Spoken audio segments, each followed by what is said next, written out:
Hi. So today I have the utmost privilege to speak to one of the tycoons of property here in Japan, Ziv Nakajima-Magen. Yes, it took me a while to get that name. But he really is freaking phenomenal. And he set some time aside to have a little chat with me. So let me tell you about Ziv. He came to Japan in 2011. Him and his wifey, and they started to purchase property, invest in Japan, and realized that that is really actually a tricky thing, specifically if you're a foreigner.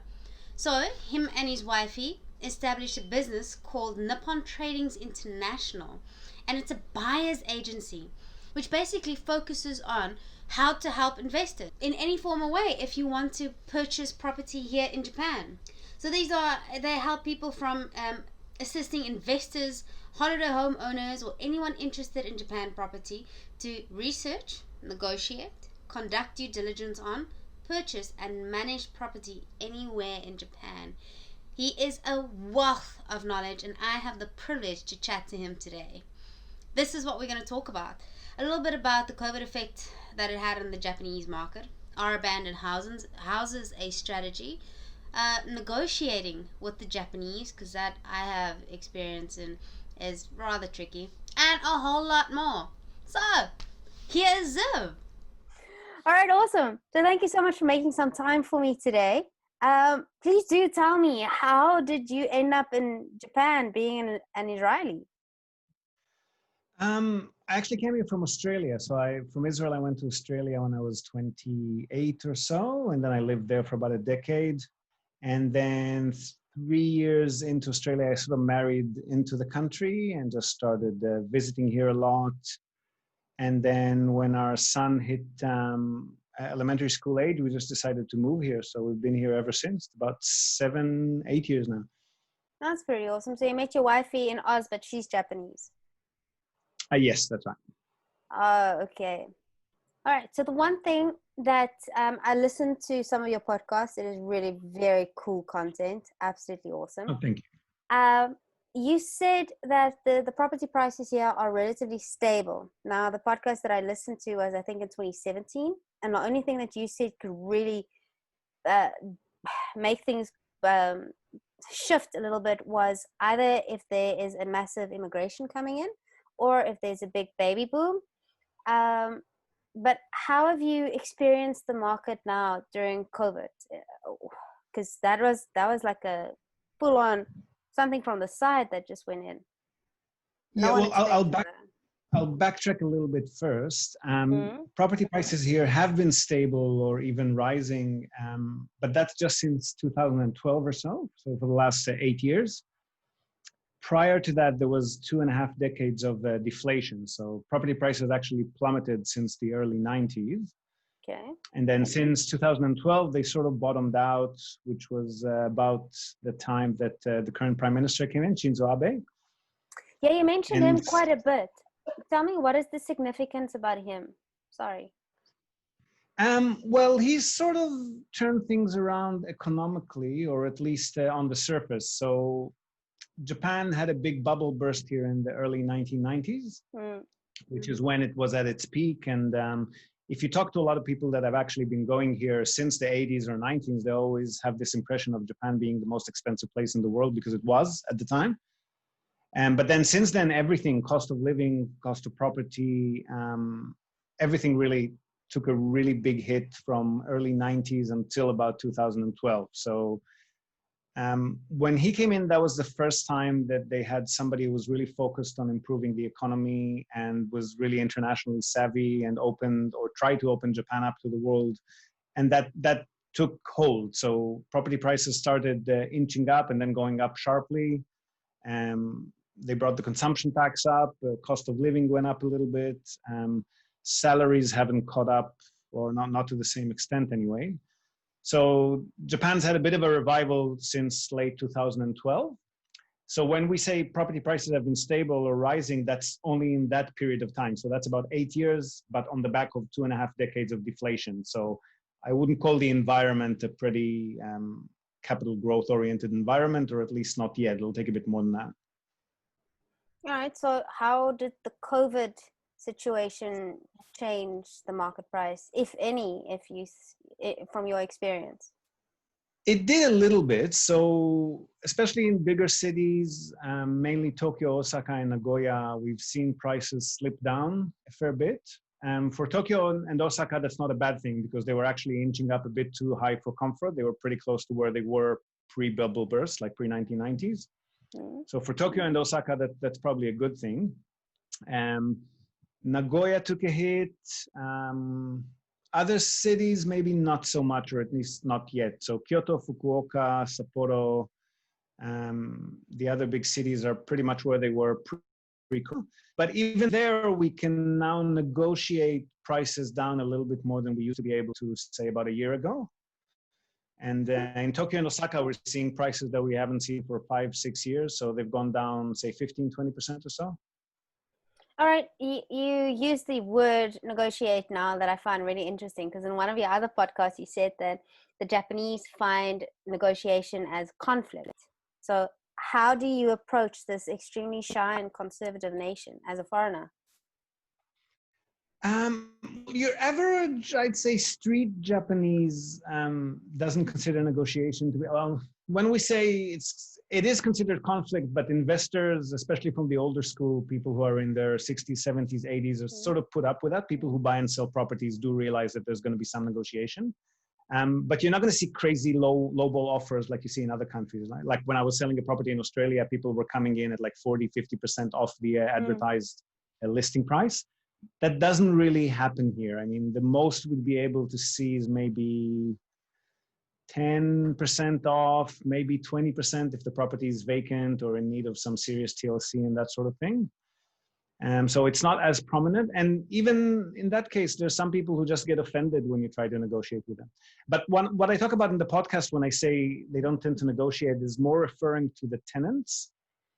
So your average run-of-the-mill tenant who's been living in a property, let's say somebody moved into a property, say 20 years ago, which is not that rare in Japan, because they like to stay in the same place if they can, and they don't like to move much. So if you got a tenant who moved in, say, just after the bubble burst, say 1990 or 1995, so 20 years have passed, the cost of living is now half, salaries have gone down, and if they actually look around, they'll be able to find a comparable rental for about half the price. But they're never or almost never going to approach the landlord and ask for a discount. Right? It just doesn't happen. And if you come to them at the end of the lease and say, okay, well, we're raising the rent now because the economy is doing well and prices of rent have gone up, then for them that's considered a conflict. So they might move out and they'll never ask you for a discount. So it works in our favor when rental prices go down, but when we want to take them up, we need to take into account that the tenant might just move out as soon as we tell them that. And that's okay if we know that we can get a different tenant for a higher price, but otherwise it's something to consider. Yeah, if there's a demand, then yes, there's no risk on our side. That's right. All right. So which property sectors do you think is currently thriving in the COVID situation? The properties that are most attractive, purchase price-wise, that are most attractive now are ex-hospitality properties. So people who have been running little Airbnb operations and suddenly lost all of their bookings for like 2 years ahead. Retail properties, commercial properties, because a lot of businesses have had to scale down or even close. So people who own these kinds of properties kind of fire selling them now. Little hotels, ryokans, like little inns in the countryside, that sort of thing. And generally, like I was saying, the market's a bit softer now, so it's easier to negotiate prices for properties than it was 5 or 6 months ago. So would you say it's a buyer's market now? Oh, definitely buyer's market now, yeah. All right, so for all of our investors out there, this is the time that you should try and find a good deal. Our clients have been having a field day in the last 3-4 months. That is awesome. So you mentioned the hospitality industry. Japan has a very unique way, like everything else they do, but a very unique way of handling Airbnb. How does that work? It used to be a bit of a gray area until mid last year, or is it mid 2018 already, when they put in some new legislation. And from that point onwards, they changed a few things. So first of all, they made you jump through a lot more hoops if you want to actually comply and have a license to do it properly. And so you they have to have a kind of, license to do that. yeah, well, you have to register with City Hall and let them know that you're running an Airbnb. And if you want to rent it out for more than half the year, you do need to apply for an actual hotel license,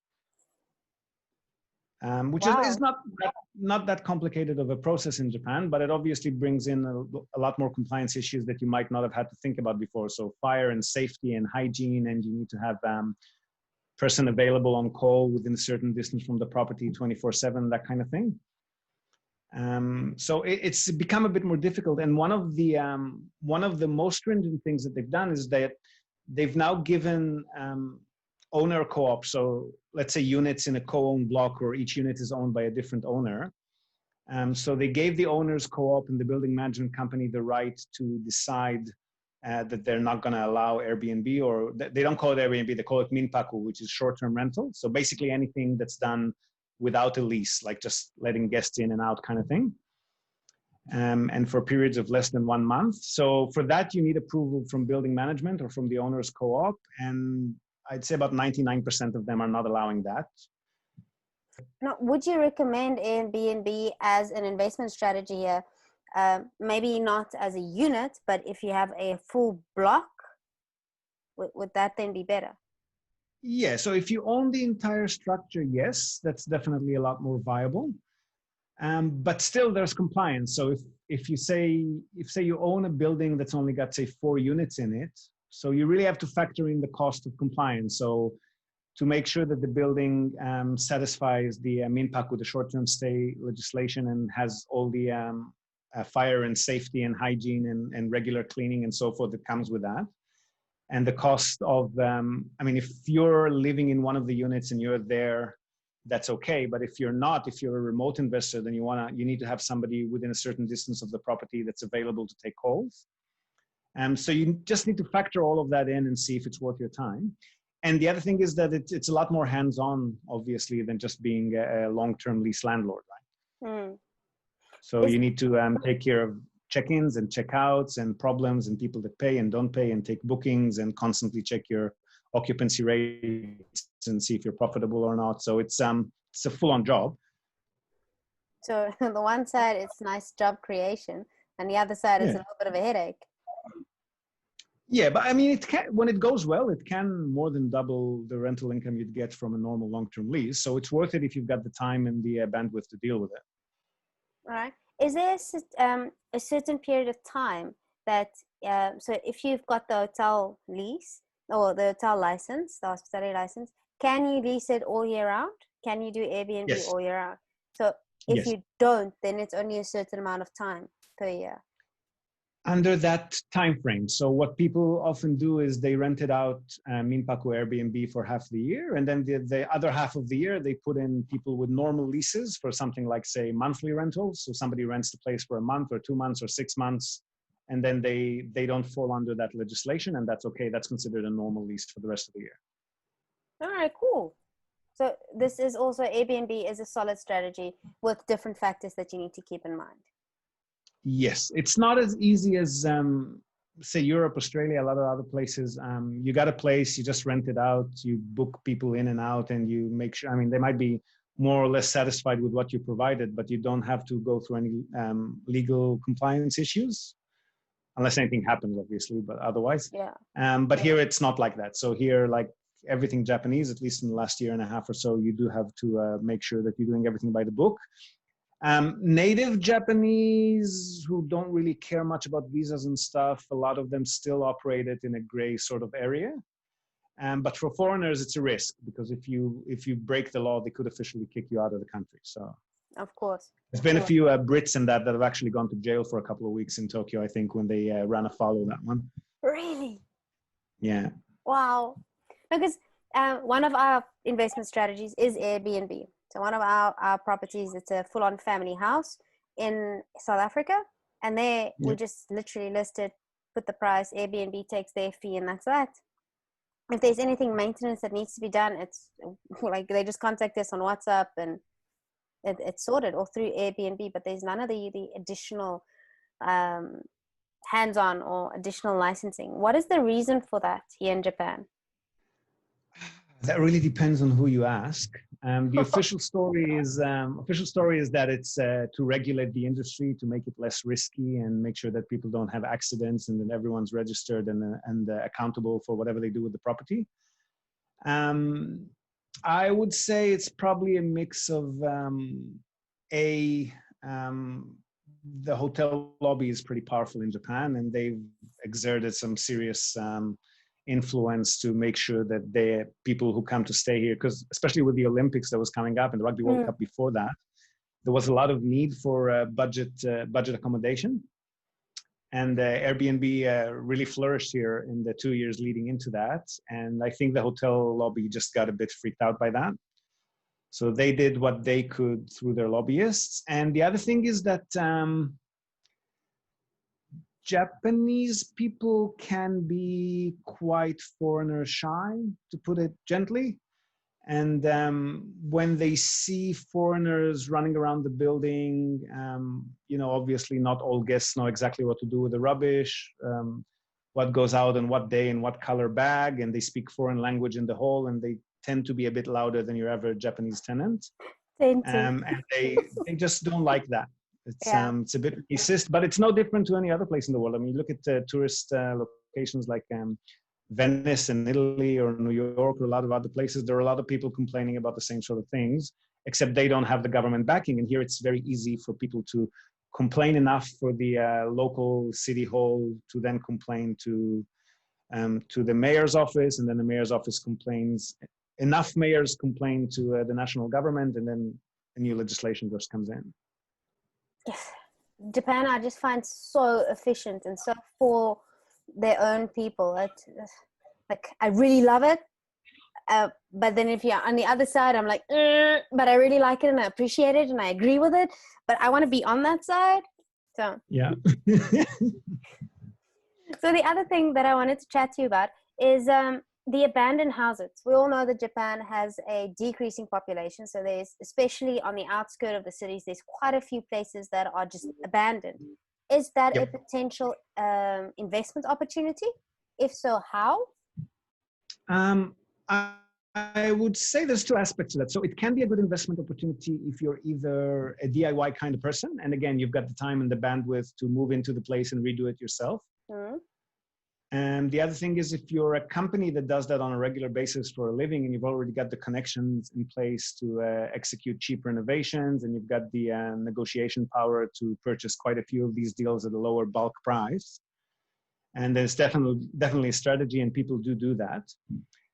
But if you're average run-of-the-mill investor who's, again, remote, only have maybe, I don't know, portfolio of up to 3, 4, 5, 10 properties, and you're going to have to just hire contractors off the phone book to do the work for you, and you might not have quite the clout or negotiation power to buy super, super cheap, then it might be not that profitable, particularly since if you're selling it for a profit within 5 years, then any gain you might have gained on it is capital gains taxes doubled within the first 5 years, which you're exempt from if you're a real estate company, if you're actually a registered company doing this for a living.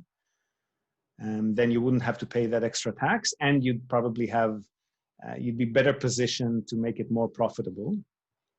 But if you're the DIY type, definitely. And the other thing you can do with it is if you buy one of these older, cheaper houses and you turn it into accommodation, right? So Airbnb type place, or some sort of, like, you create, if you buy out in the countryside where they're really cheap. I mean, you can buy these old houses for a few $1,000s in the countryside, but then nobody would come there to stay unless you create the attractivity, right? So you turn the place into a really attractive accommodation center for foreigners, maybe, or you create a bit of a cultural vibe around a particular village that's not really known to foreigners or to even to Japanese tourists. But again, that's a full-on, hands-on job, so it's something you need to take into account.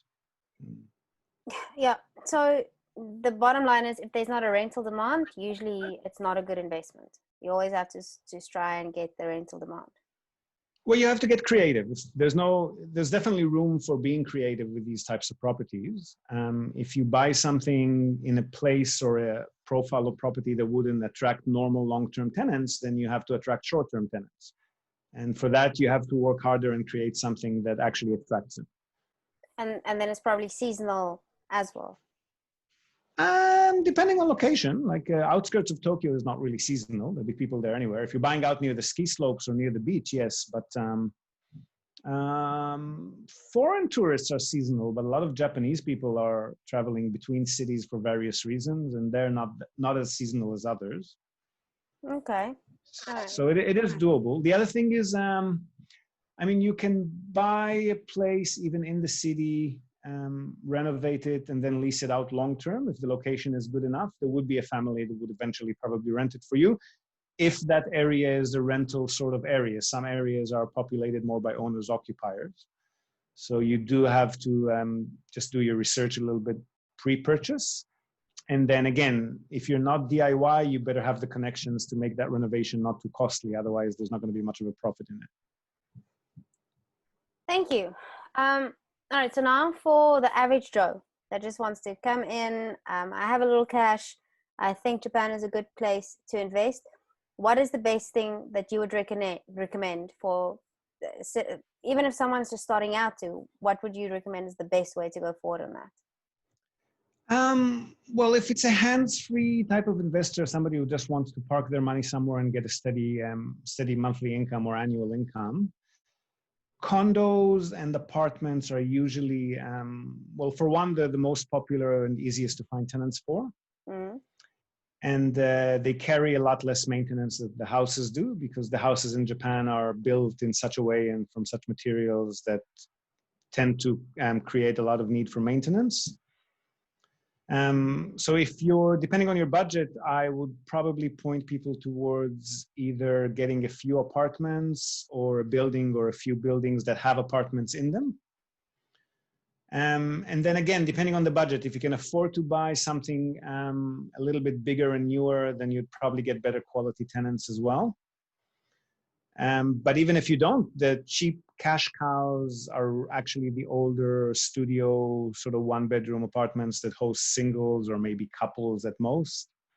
And they tend to generate high rental yield on a monthly basis, but for a shorter period of time, because as the building gets older, the building fees go up, the maintenance, structural maintenance goes up, and so forth. But condos are definitely the asset class of choice for hands-free investors. And is that something that you can help with? So if I come to you and I give you a certain amount and I say help, would you be able to assist with that? Yes, that's what we do. So you'll be able to, even if I don't know the areas, you'll be able to specialize in the specific areas, telling us these are the things that we should look out for? Yeah, but depending on your criteria. I mean, some people are more potential growth oriented, some people are more cash flow oriented, some people try to strike a balance. So we'd first try to understand what it is exactly that you're trying to achieve and within what budget, and then we'd try to point you in the right direction. We'd probably offer a bit of diversity if possible, so don't put all your eggs in one basket. If you've got a budget that could spread over a few properties, that's probably better. But yes, that's what we do. It's not all that we do, but it's most of what we do on a regular basis, yeah. Are you also a licensed agent?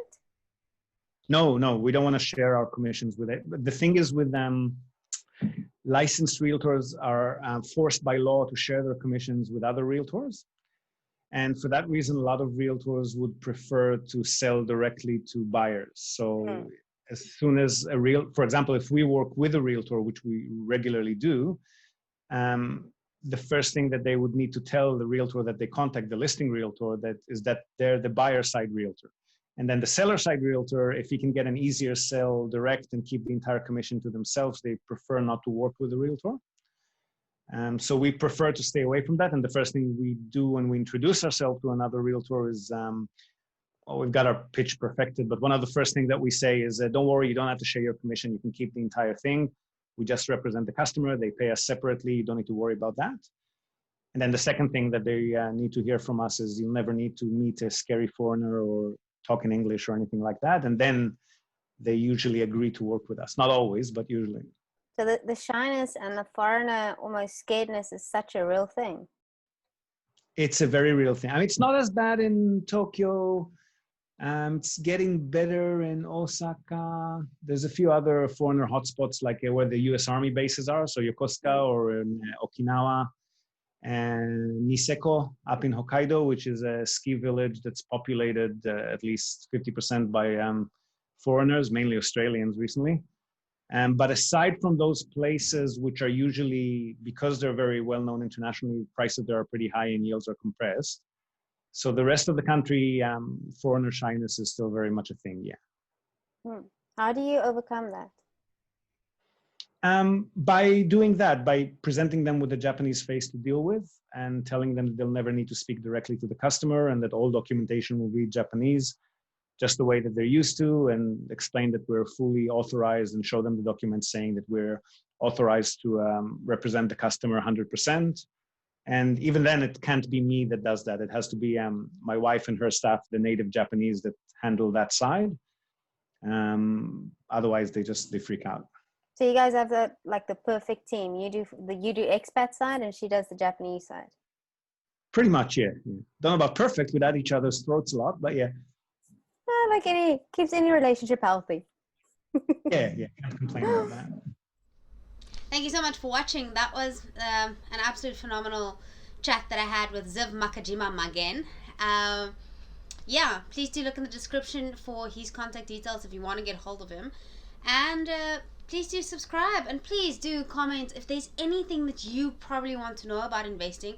Stay tuned for next week's or next times. We are going to go chat a little bit more with Ziv, and then we're going to discuss what it means to do due diligence. How can his company help?